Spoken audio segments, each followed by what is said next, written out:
একজন বৌদ্ধ ধর্মগুরু হয়েও আমি মহামানব গৌতম বুদ্ধ, আপনারা অনেকে নাম শুনে থাকবেন, যে মহামানব গৌতম বুদ্ধ যীশু খ্রিস্টের জন্মের প্রায় 600 বছর আগে এই ভারতবর্ষে সাম্যবাদ প্রতিষ্ঠা করেছিলেন। নবীজি কীরকম মানুষ ছিলেন যদি আপনারা যদি একটু সবাই জানেন, যারা এখানে আছেন আমার থেকে অনেকে আল কোরআন সম্পর্কে ভালো জানেন, অনেকে পবিত্র হাদিস সম্পর্কে ভালো জানেন। আমিও কখনো কখনো এই আল হাদিস আল কোরআন একটু নাড়াচাড়া করে একটু পড়াশোনা করার চেষ্টা করি। বিসমিল্লাহির রহমানির রহিম। যে কারণে আজকের এই সভা, আনন্দ তো নয়, এই কারণে এটা অত্যন্ত কষ্টের যে মানুষটাকে নিয়ে এরকম কুরুচিকর মন্তব্য করা হলো, সেই মানুষটি তো সাধারণ মানুষ নন, তিনি হচ্ছেন আমাদের মহান আল্লাহর প্রেরিত পুরুষ হযরত মুহাম্মদ সাল্লাল্লাহু আলাইহি সাল্লাম। তার জীবন, তার জীবন গাথা, তার জীবন প্রণালী, সে মক্কা মদিনা থেকে শুরু করে তিনি যেভাবে আল্লাহর ওহী লাভ করেছিলেন, 27শে রমজানে যে কোরআন নাজেল করা হলো তার মাধ্যমে মহান আল্লাহ সে নবীজির জীবন যে অত্যন্ত সুন্দর, পবিত্র এবং সকলের মনোমুগ্ধকর, এবং তিনি শুধু ইসলাম ধর্মের নয়, তিনি সকল ধর্মের মানুষকে ভালোবাসতেন, তার অজস্র প্রমাণ রয়েছে। সেরকম মানুষ সম্পর্কে মন্তব্য করা, তাকে ছোট করার চেষ্টা করা, তার সম্পর্কে কুরুচিকর মন্তব্য করা, এটা শুধুমাত্র মুসলিম সমাজের উপর আঘাত নয়, এটা আমরা যারা ভারতবর্ষের সাধারণ মানুষ আছি, যারা সম্প্রীতির মানুষ আছি, যারা আমরা বিশ্বাস করি ভারতবর্ষে যতটুকু অধিকার হিন্দুদের রয়েছে ততটুকু অধিকার রয়েছে মুসলমানদের, সে মানুষগুলোর কাছে অত্যন্ত কষ্টের, অত্যন্ত বেদনার। তাই একজন বৌদ্ধ ধর্মগুরু হয়েও আমি মহামানব গৌতম বুদ্ধ, আপনারা অনেকে নাম শুনে থাকবেন, যে মহামানব গৌতম বুদ্ধ যীশু খ্রিস্টের জন্মের প্রায় 600 বছর আগে এই ভারতবর্ষে সাম্যবাদ প্রতিষ্ঠা করেছিলেন, মানুষের মধ্যে ইকুয়ালিটি প্রতিষ্ঠা করেছিলেন, মানুষের মধ্যে হিউম্যানিটি প্রতিষ্ঠা করেছিলেন, মানুষের মধ্যে মানবাধিকারের সূচনা করেছিলেন। সে ভগবান গৌতম বুদ্ধের একজন আমি শিষ্য। যে বুদ্ধ বলে গেছিলেন অহিংসা পরম ধর্ম। এই অহিংসা পরম ধর্মের আদর্শ আমরা যুগে যুগে দেখতে পাই সকল মানুষের মধ্যেই। তাই নবীজি কীরকম মানুষ ছিলেন যদি আপনারা যদি একটু সবাই জানেন, যারা এখানে আছেন আমার থেকে অনেকে আল কোরআন সম্পর্কে ভালো জানেন, অনেকে পবিত্র হাদিস সম্পর্কে ভালো জানেন। আমিও কখনো কখনো এই আল হাদিস আল কোরআন একটু নাড়াচাড়া করে একটু পড়াশোনা করার চেষ্টা করি। আপনারা জেনে সুখী হবেন যে আমরা বিশ্বাস করি, প্রথমে আমি আপনাদের প্রত্যেককে, যারা আমাদের সংখ্যালঘু সম্প্রদায়ের মানুষ আছেন, প্রত্যেকে আন্তরিক ধন্যবাদ, কৃতজ্ঞতা জ্ঞাপন করব। যে বুলডোজার বর্তমানে উত্তরপ্রদেশে চলছে, দিল্লিতে চলছে, মধ্যপ্রদেশে চলছে, সেই বুলডোজার এ বাংলায়ও চলতো যদি আপনারা সেই ভুল করে ফেলতেন। আপনারা ভুল করেননি, আপনারা সাম্প্রদায়িক শক্তিকে হটাবার জন্য বাংলার মা মাটির মানুষকে ক্ষমতা এনেছেন, তার জন্য আপনাদের সকলকে আন্তরিক কৃতজ্ঞতা জ্ঞাপন করছি। আমাদের এই ভারতবর্ষে 29টা রাজ্য রয়েছে, 29টা রাজ্যের 29 জন মুখ্যমন্ত্রী রয়েছেন। একজন মুখ্যমন্ত্রীও কোনো দিন নূপুর শর্মার বিরুদ্ধে, নবীন জিন্দালের বিরুদ্ধে একটা বিবৃতি দেননি, এক্সেপ্ট বাংলার মুখ্যমন্ত্রী মমতা ব্যানার্জি। তিনি বলেছিলেন যে এই নূপুর শর্মাকে অবিলম্বে অ্যারেস্ট করে শাস্তি দিতে হবে। একমাত্র মুখ, সেটা হচ্ছে মমতা ব্যানার্জি, যিনি প্রত্যেক ধর্মের মানুষকে ভালোবাসেন। তাই তিনি নবীজির এই অসম্মানকেও তার টুইটের মধ্য দিয়েই তিনি প্রতিবাদ জানিয়েছিলেন, আর একজন মুখ্যমন্ত্রীও প্রতিবাদ করেননি। আজকে এই কথার মধ্য দিয়ে, নবীজিকে অসম্মানের মধ্য দিয়ে লাভটা কার হলো? সত্যি কি হিন্দুদের লাভ হয়েছে? যদি হিন্দুদের লাভ হতো, স্বপ্না বাদুড়ি এখানে এসে এত সুন্দর কথা বলতেন না। হিন্দুদের কোনো লাভ হয়নি। আমরা যারা ভারতবাসী আছে, আমাদের লাভ হয়েছে না। তাও হয়নি। কারণ ভারতবর্ষের সুনাম সুখ্যাতি, ভারতবর্ষের ঐতিহ্য, ধর্ম নিরপেক্ষতা, আমি যখন রাস্তা দিয়ে আসছিলাম তখন কোন একজন বক্তা বলছিলেন যে এই ভারতবর্ষের সংবিধান আমাদের বাবা সাহেব ডক্টর বি.আর. আম্বেদকর দিয়ে গেছিলেন, যে ভারতবর্ষের সংবিধানের সর্বধর্ম সমন্বয়ের কথা বলা হয়েছে, যে ভারতবর্ষের সংবিধানের সার্বভৌমত্বের কথা বলা হয়েছে, বা মানুষের স্বাধীনতার কথা বলা হয়েছে। সেই জায়গায় দাঁড়িয়ে আমরা প্রতি পদে পদে এখন ভারতবর্ষের এই সংবিধানকে পদানত করার চেষ্টা করছি আমাদের কেন্দ্রের সরকার, বিজেপি সরকার। কে কি খাবে, কে গরুর মাংস খাবে, কে ছাগলের মাংস খাবে, সেটা নির্ধারণ করে দেবে সরকার। কে চলবে, কে নামাজ পড়বে, কে মন্দিরে যাবে, সেটা নির্ধারণ করে দেবে সরকার। এটা সরকারের কাজ নয়। সরকারের কাজ হচ্ছে মানুষকে ভালোবাসা। ভারতবর্ষের সকল নাগরিক যারা এই ভারতবর্ষের ভোটাধিকার রয়েছে, এই ভারতবর্ষের নাগরিকতা রয়েছে, তাদের সকলের মান সম্মান, তাদের প্রাণের দায়িত্ব নিয়ে কাজ করার দায়িত্ব রয়েছে সরকারের। কে খাবে, কে পড়বে, কে কি বলবে না বলবে, তার দায়িত্ব সরকারের নয়।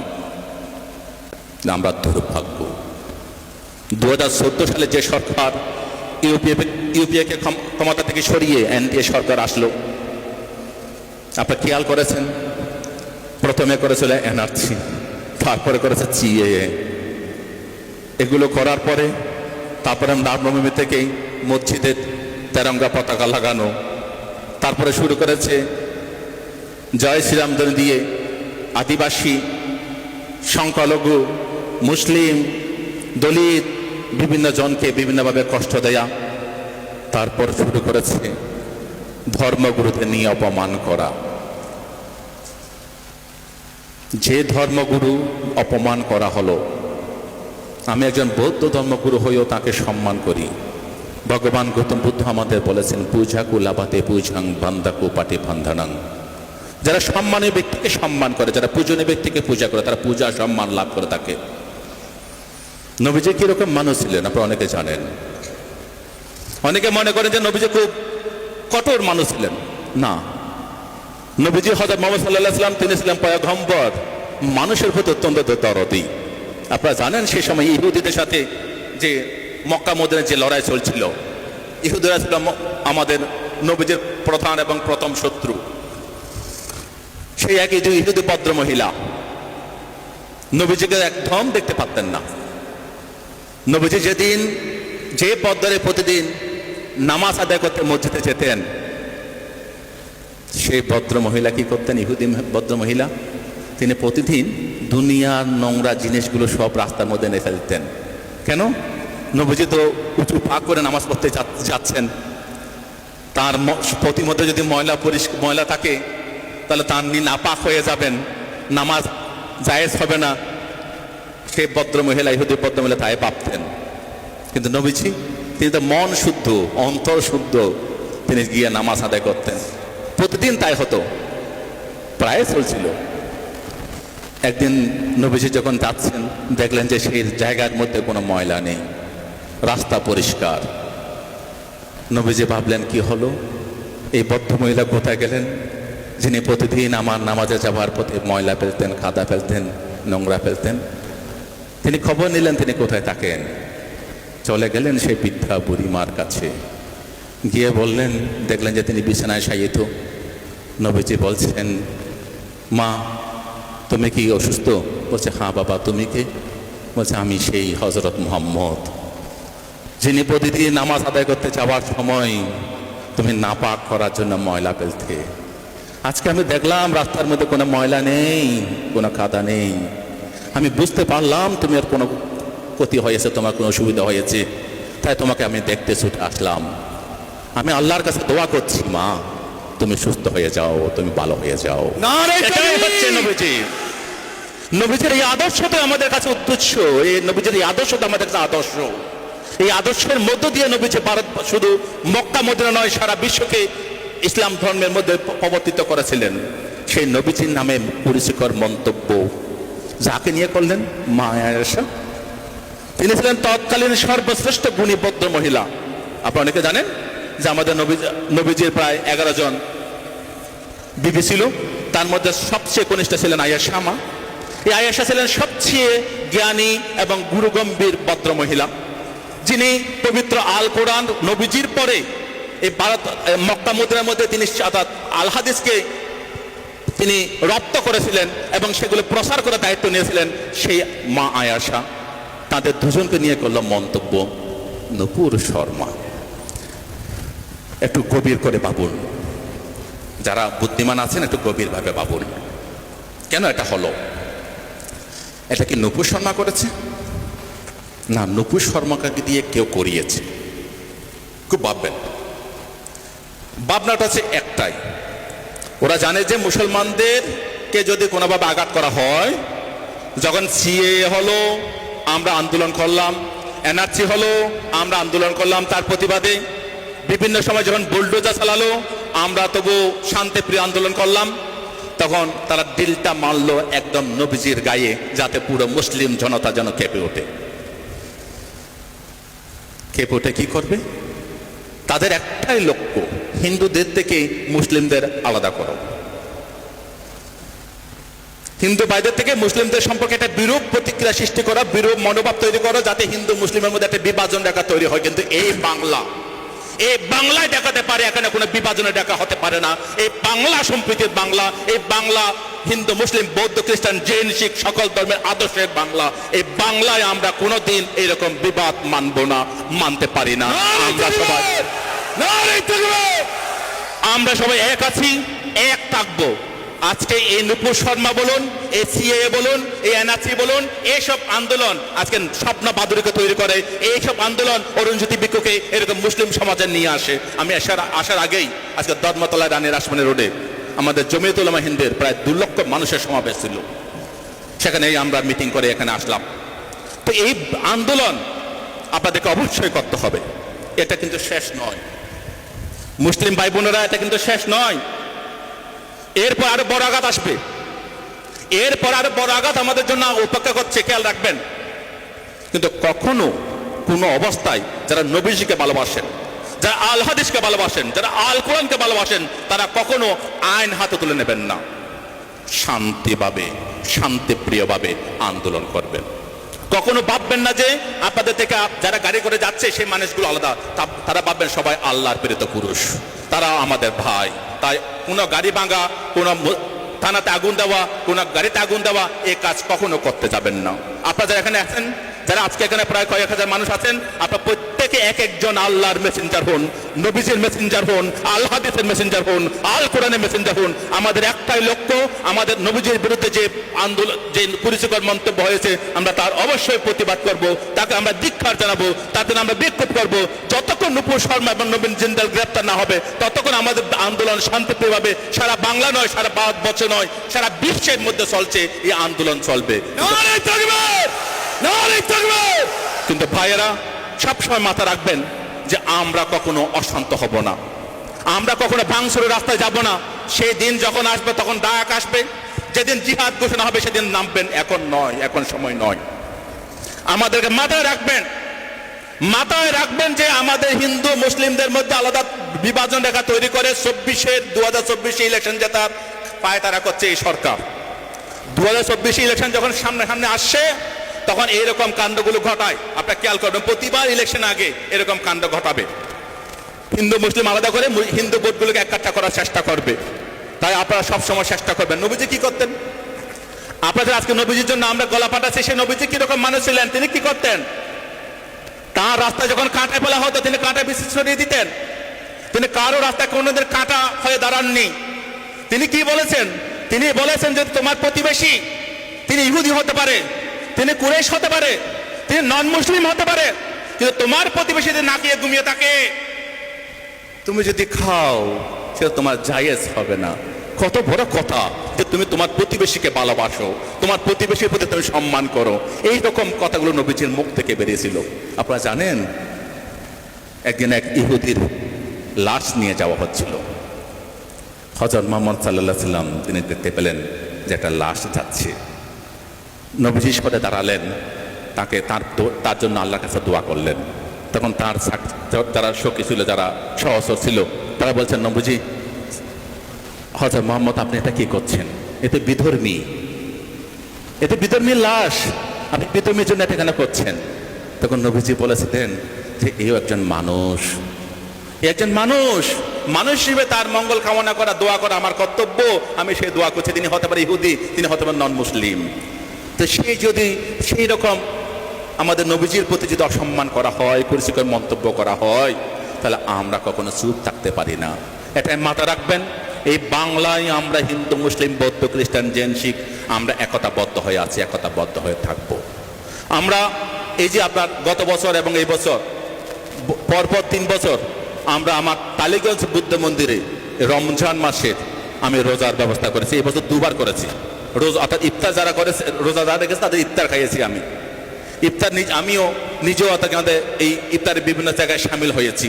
আপনারা দেখতে পাবেন এই বাংলায় যে সম্প্রীতি রয়েছে এটা কিন্তু সারা ভারতবর্ষে কোথাও পাবেন না, তেমন নেই। বাংলায় একটাই মুখ আছে। আপনারা যে পার্টি করুন, কেউ আইএসএফ করতে পারেন, কেউ সিপিএম করতে পারেন, কেউ কংগ্রেস করতে পারেন, কেউ বা তৃণমূল নাও করতে পারেন, কিন্তু বাংলার যে নেত্রী একটা রয়েছেন, ভাগিনী একটা রয়েছেন, সেটা হচ্ছে মমতা ব্যানার্জি, যিনি নিজের অন্তর থেকে লড়াই করে বাংলাকে যেমন জয় করেছেন, ভারতবর্ষকে জয় করার জন্য কাজ করছেন। এবং এই বাংলায় শান্তি, সম্প্রীতি, হিন্দু মুসলিম যেন ভাগাভাগি না হয় তার জন্য কাজ করে যাচ্ছেন। অন্তত তার প্রতি দায়িত্বপরায়ণ হয়ে আপনারা কখনো ভাঙচুরের রাস্তায় যাবেন না, কখনো আপনারা কারো ক্ষতি করার চেষ্টা করবেন না। নবীজিকে ভালোবেসে, নবীজির আদর্শের মানুষ যারা আমরা, আমাদেরকে সবাইকে নিয়ে একত্র হয়ে, একতাবদ্ধ হয়ে আমাদেরকে কাজ করতে হবে। তাহলে দেখবেন আল্লাহ তাআলা আমাদের সকলকে দোয়া করবেন। আমাদের যে আবদার, আমাদের যে আবেদন, আমাদের যে প্রার্থনা, সেটা আল্লাহ তাআলা ইনশাআল্লাহ কায়েম করে দেবেন। আপনারা সকলে সেইভাবে তৈরি থাকবেন যে এইরকম সম্প্রীতি, ভালোবাসা, প্রেম, এগুলোর মধ্য দিয়ে আমরা মানুষকে জয় করব। ভগবান গৌতম বুদ্ধ তাই বলেছিলেন, আক্ষুদে না চিনে কুধাং অসাধুং সাধুনা চিনে জিনে কাদারিয়াং দানে না সাচ্ছে না আলিকা বাদে না। যে ভগবান গৌতম বুদ্ধ বলছে হিংসা দ্বারা হিংসাকে জয় করা যায় না, ভালোবাসা, প্রেম, মৈত্রী দিয়ে হিংসাকে জয় করতে হয়। আসুন নুপুর শর্মা এবং নবীন জিন্দালকে তাদের এই গুরুতর অপকর্মের জন্য আমরা আল্লাহর কাছে দোয়া করব, ভগবান গৌতম বুদ্ধের কাছে প্রার্থনা করব, আমরা শ্রী শ্রী রামকৃষ্ণ দেবের কাছে আমরা উপাসনা করব, যাতে এই বাংলা তথা এই ভারতবর্ষে এবং বিশ্বের মধ্যেই কোনো ধর্মগুরু যেন অসম্মান, অপমান না হয়। আজকে দেখতে পাচ্ছেন আমেরিকা পর্যন্ত গতকাল ভারত সরকারকে সতর্ক করেছেন যে ধর্ম নিরপেক্ষতা নষ্ট হচ্ছে। হযরত মুহাম্মদ সাল্লাল্লাহু আলাইহি ওয়াসাল্লামকে নিয়ে যে বক্তব্য পেশ করা হয়েছে সেটা আমেরিকা থেকেও প্রতিবাদ জানানো হয়েছে, চীন থেকেও প্রতিবাদ জানানো হয়েছে। প্রায় ৬৮টি দেশ প্রতিবাদ জানিয়েছেন, শুধু আরব কান্ট্রি নয়। তো এর মধ্য দিয়ে কি হচ্ছে, আমাদের সবার মাথা হেট করে দিচ্ছে এই সরকার, আমাদের সবাইকে মাথা নিচু করে দিচ্ছে। ভারতবর্ষে যে একটা সুনাম, একটা সুযশ, একটা সুখ্যাতি ছিল, এই বিজেপি সরকার সবার মাথা নত করে দিচ্ছে। বিশ্বের কাছে ভারতবাসীর মাথা হেট করে দিচ্ছে। তাদের যে বিভাজন নীতি, তারা যে হিন্দু মুসলিমের নীতি নিয়ে হিন্দুদেরকে তুলে ধরে এটাকে হিন্দুস্তান করার চেষ্টা করছে। আমরা এই ভারতবর্ষকে হিন্দুস্তান চাই না, আমরা এই ভারতবর্ষকে ভারত হিসেবে চাই, ভারতবর্ষ হিসেবে চাই। সেই আবেদন জানিয়ে আমরা নবীজির প্রতি যে অপমান, যে কুরুচিকর মন্তব্য করা হয়েছে তার তীব্র ধিক্কার জানিয়ে নুপুর শর্মা এবং নবীন জিন্দালের অবিলম্বে গ্রেপ্তারির দাবি জানিয়ে তাদের দৃষ্টান্তমূলক শাস্তির আবেদন করে আপনাদের সকলকে শান্ত, সম্প্রীতি এবং ঐক্যতা বজায় রেখে বিক্ষোভ প্রদর্শনের আহ্বান জানিয়ে আজকে উলামা পরিষদ মিনাকা ব্লক থেকে যেই বিক্ষোভ সমাবেশ এখানে করা হলো, আমাকে যারা এখানে আসার জন্য আমন্ত্রণ জানিয়েছেন, আমাদের গিয়াসউদ্দিন থেকে তাজউদ্দিন ভাই, আমাদের শফিকুল ইসলাম, তাদের সকলকে আমার কৃতজ্ঞতা জানিয়ে আপনারা যারা আমার প্রিয় ভাইয়েরা আছেন, বোনেরা আছেন, আপনারা প্রত্যেকেই সম্প্রীতির জন্য কাজ করবেন, শান্তিপ্রিয়ভাবে লড়াই করবেন। যেদিন আমাদের ডাক আসবে সেদিন রাস্তায় নামতে হবে। কিন্তু এখন যদি আমরা রাস্তায় নেমে পড়ি তাহলে ২৪-এ কিন্তু ওরা জিতে যাবে। ওদের একটা টার্গেট ২০২৪ পার হওয়া, আবার ২০২৪-এ ক্ষমতায় আসা। ক্ষমতা আসতে গেলে বিভাজন করতে হবে। তাই আমাদের সকলকে সতর্ক থাকতে হবে যাতে আমরা যেন কোনো বন্ধুকে না হারাই, কোনো হিন্দু যেন আমাদের থেকে সরে না যায়, কোনো বৌদ্ধ, খ্রিস্টান, জৈন, শিখ তারা যেন মুসলিমদের থেকে সরে না যায়। আমাদের যে মেলবন্ধন, আমাদের যে ঐক্য, আমাদের সম্প্রীতি সেটা যেন বজায় থাকে, তার অনুরোধ জানিয়ে আমার বক্তব্য শেষ করছি। আমি আল্লাহ তাআলার কাছে প্রার্থনা করি আপনাদের সকলের যে আবেদন, আল্লাহ তাআলা সেটা মকুব করুন, সেটা আমাদের সকলকে দিন। এবং নূপুর শর্মা এবং নবীর জিন্দালের অবিলম্বে গ্রেপ্তারের দাবি জানিয়ে আমার বক্তব্য শেষ করছি। উপরের থেকে ভালো থাকুন। নারে তাকবীর, নারে তাকবীর।